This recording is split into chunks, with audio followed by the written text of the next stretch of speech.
어르신들, 살짝만 부딪혀도 멍이 크게 드신 적 있으세요?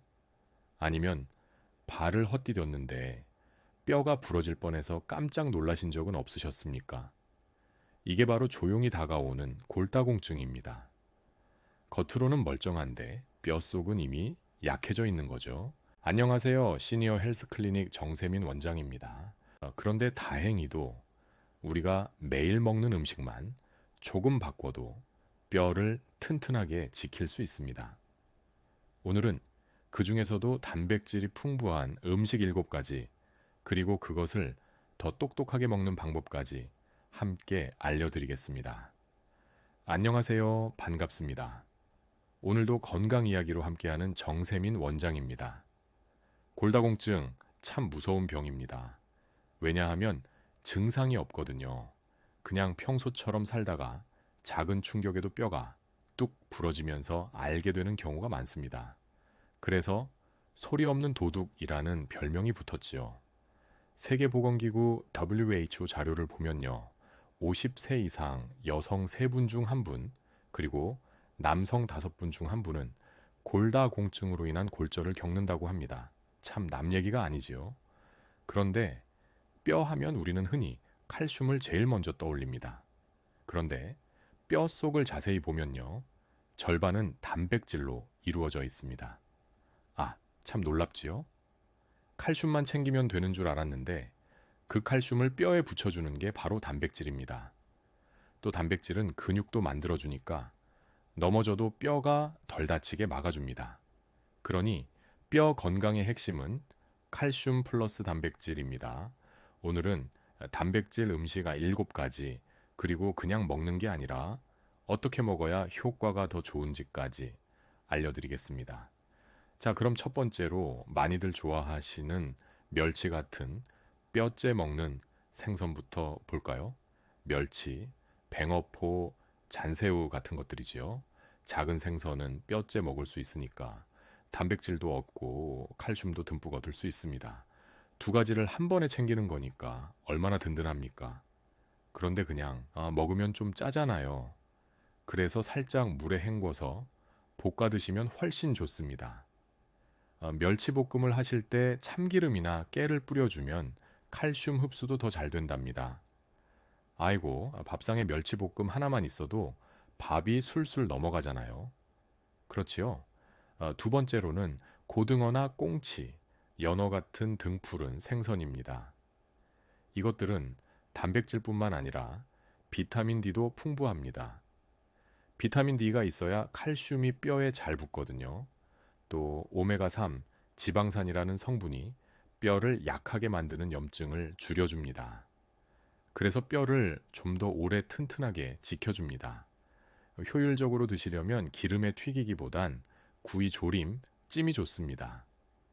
특히 연어는 샐러드로 간단하게, 고등어는 조림으로 드시면 비린내도 덜하고 소화도 잘 됩니다. 아, 옛날엔 고등어 구워서 뜨끈한 밥이랑 먹으면 그게 최고였지요. 맞습니다. 다음은 두부입니다. 두부는 밭에서 나는 소고기라고 불릴 만큼 영양이 풍부합니다. 콩에서 만든 거라서 식물성 단백질이 풍부하고 이소플라본이라는 성분은 폐경 이후 여성 어르신들 뼈 건강에 특히 좋습니다. 그런데 두부를 기름에 지져서만 드시지 마시고 국이나 찌개에 넣어 끓여 드시면 단백질이 더 잘 흡수됩니다. 채소와 곁들이면 금상첨화지요.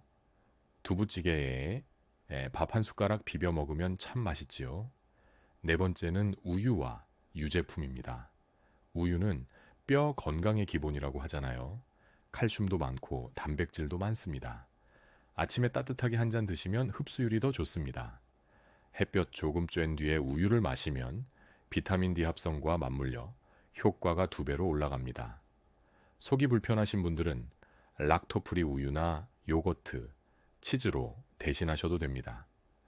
아침에 우유 한 잔, 참 사소한 것 같지만 습관되면 건강 지키는 큰 힘이 됩니다. 5번째는 닭가슴살입니다. 지방은 적고 단백질은 풍부하지요. 특히 근육을 튼튼하게 만들어서 뼈를 지탱해 줍니다. 그런데 퍽퍽해서 못 드시겠다는 분들 많으세요. 그럴 땐 잘게 썰어서 수프에 넣거나 샐러드로 곁들이시면 훨씬 먹기 편합니다. 기름에 튀기는 건 피하시고요. 여섯 번째는 아몬드, 호두, 땅콩 같은 견과류입니다. 단백질뿐 아니라 마그네슘, 아연도 풍부해서 뼈 건강에 큰 도움이 됩니다. 다만 너무 많이 드시면 칼로리가 높으니 하루에 한 줌, 딱 그 정도가 알맞습니다. 가능하면 소금 설탕 안 입힌 생 견과류가 제일 좋습니다. 요거트에 섞어 드시면 단백질과 칼슘을 동시에 챙길 수 있지요. TV 보실 때 과자 대신 아몬드 몇 알 드셔보세요. 훨씬 건강에 이롭습니다. 마지막 일곱 번째는 달걀입니다. 완전 식품이라고 불릴 만큼 영양이 고루 들어있지요. 단백질이 풍부하고 비타민 D와 K가 있어 칼슘 흡수와 뼈 단백질 활성화에 꼭 필요합니다. 삶은 달걀이 흡수율이 가장 좋습니다. 프라이, 달걀찜, 달걀말이 다 좋습니다만 노른자까지 꼭 드셔야 효과가 있습니다. 아침에 삶은 달걀 하나, 우유 한 잔만 드셔도 든든합니다. 자, 이제 중요한 건 이 음식들을 어떻게 먹느냐입니다. 그냥 먹는 것과 잘 챙겨 먹는 건 효과가 다릅니다. 첫째, 한 끼에 몰아서 먹지 마시고 아침, 점심, 저녁에 고르게 나눠 드시는 게 좋습니다. 단백질은 우리 몸에서 한 번에 다 흡수하지 못하거든요. 둘째, 단백질은 칼슘과 비타민 D가 함께 있어야 뼈에 제대로 붙습니다.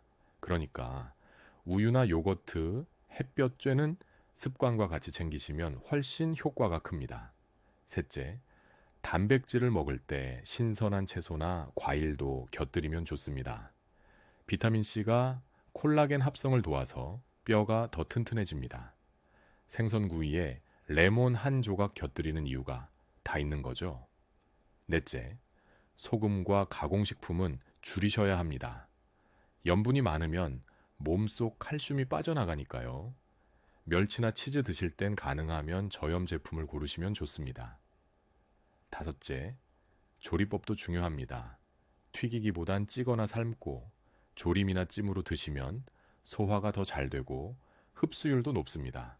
그리고 마지막으로 물도 충분히 드셔야 합니다. 단백질을 흡수하고 노폐물을 내보내려면 수분이 꼭 필요합니다. 하루에 한 잔, 두 잔씩만 더 늘리셔도 큰 도움이 됩니다. 이제 실제로 하루 식단에 어떻게 넣을 수 있을까요? 예를 들어 드릴게요. 아침엔 삶은 달걀 하나에 따뜻한 우유 한 잔, 점심에는 두부조림, 멸치볶음, 그리고 채소 반찬, 간식으로는 견과류 한 줌에 요거트, 저녁에는 고등어구이와 닭가슴살 샐러드. 어때요? 어렵지 않지요? 이렇게만 해도 뼈와 근육 모두를 챙길 수 있습니다. 골다공증은 소리 없이 다가오지만 우리가 매일 식탁에서 조금만 신경 쓰면 충분히 예방할 수 있습니다. 오늘 말씀드린 단백질 음식 7가지 다시 한번 떠올려 보세요. 멸치 같은 뼈째 먹는 생선, 고등어와 연어 같은 등푸른 생선, 두부, 우유와 유제품, 닭가슴살, 견과류, 그리고 달걀. 그리고 그냥 먹는 게 아니라 흡수율을 높이고 뼈에 잘 붙도록 먹는 방법까지 기억해 두시면 훨씬 든든합니다. 어르신들, 이 음식 중에 평소에 제일 즐겨 드시는 건 무엇인가요? 댓글로 남겨주시면 저도 참고하겠습니다. 오늘 영상이 도움이 되셨다면 구독과 좋아요, 알림 설정 꼭 부탁드립니다. 그것이 제가 어르신들 건강을 위해 더 좋은 영상을 준비하는 큰 힘이 됩니다. 건강한 하루 보내시길 바랍니다. 감사합니다.